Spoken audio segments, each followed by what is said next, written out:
Manni maree magaalaa Finfinnee sadaffaa yaa'ii idilee tokkoffaa bara hojii afuraffaa taa'eera. Yaa'ii kana irrattis magaalichatti qaamoleen daldalaa nagahee malee daldala gaggeessanii fi galii mootummaan argachuu qabu akka dhabu taasisan jiraachuu fi mootummaan qaamolee kana gara seera qabeessummaatti fiduuf maal hojjechaa jira gaaffiin jedhu miseensota mana mareerraa dhiyaateera. Keessattuu markaatotti daldaltoonni lakkoofsan guddaa ta'an gocha kana irratti bobba'anii akka jiran kaasaniiru. ከተማው ነዋሪ የሚሰበሰበው ግብር ከጊዜ ወደ ጊዜ እየጨመረ መሆኑ ይታወቃል።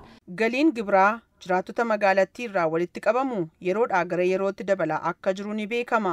Galii walitti qabames deebi'ee misooma magaalattiitiif ooluun magaalattii jijjiiraa jira. Haa ta'u malee ammas daldaltoonni lakkoofsi isaanii xiqqaa hin taane nagahee kutuudhaan gibira mootummaa osoo hin kaffalin daldala seeraan alaa geggeessaa jiru. Keessattuu naannoo markaatootti nagahee waan hin kennineef kutaa magaalattii biraattuu dhiibbaa fidaa jira. Hojimaata badaa kana seera qabsiisuudhaaf maaltu hojjetamaa jira? Gaaffii ka'eefis deebii kan kennan miseensi mana marichaa fi kantiibaa itti aanaan bulchiinsa magaalaa Finfinnee obbo Jaantiraar Abbaay sirna daldalaa keessatti nagahee kennuun dirqama ta'uu kaasuun sochii nagahee kennuu dhiisuu naannoo markaatoo fi iddoowwan birootti mul'atu hiikuuf hojjetamaa jira jedhan. የደረሰኝ መቁረጥ ችግር መርካቶ ብቻ ሳይሆን በሁሉም አካባቢዎች ደረሰኛ ለመቁረጥ ችግሮች አሉ። rakkoon nagahee kutuu dhabuu markaatotti qofa osoo hin taane naannoowwan hundattuu ni mul'atu.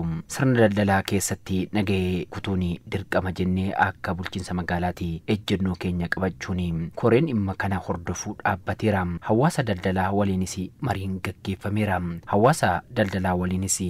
gaggeeffameera. Hojiin misooma magaalittii galii malee waan hin milkoomnee fi galii keenya guddisuu fi xiyyeeffannoon kennine guddaadha. Kanaaf sochii gabaa guddaan naannoo markaatotti kan gaggeeffamu ta'us rakkoowwan naannoo hundatti jiran furuu fi sochiin taasifamaa jira. Kantiibaan magaalaa Finfinnee Aadde Adaanach Abeebee gama isaaniin gaaffiin mana keessaa ka'e sirrii ta'uu kaasuun markaatoo irratti qorannoo gaggeeffameen rakkoon jiru adda ba'aa kan jiruu fi kana furuufis mootummaan ni hojjetaa jedhan.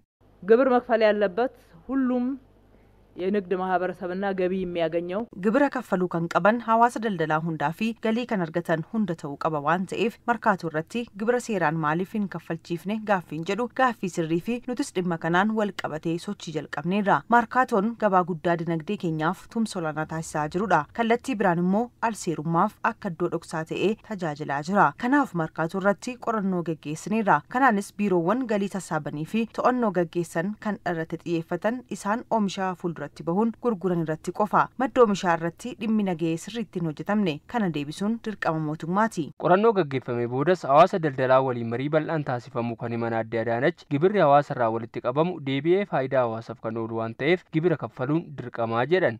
ይህንን ጥናት ይዘን ውይይት ስናደርግ ቆየን።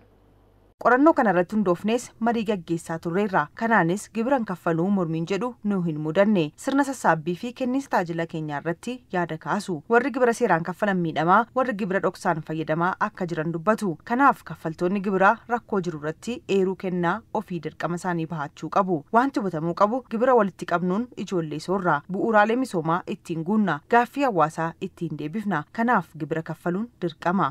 ስለዚህ ግብር መክፈል ግዴታ ነው። qaamolee galii mootummaa dhoksuuf yaalan irratti olaantummaa seeraa kabachiisuuf hojjetamaa jiraachuus kantiibaa Adaanach himaniiru. የመንግስትን ገቢ የህዝብን ገቢ የሚያስደብቁ እንዲሰወር የሚያደርጉትን ያለ ርህራሄ የታገልናቸው ነው።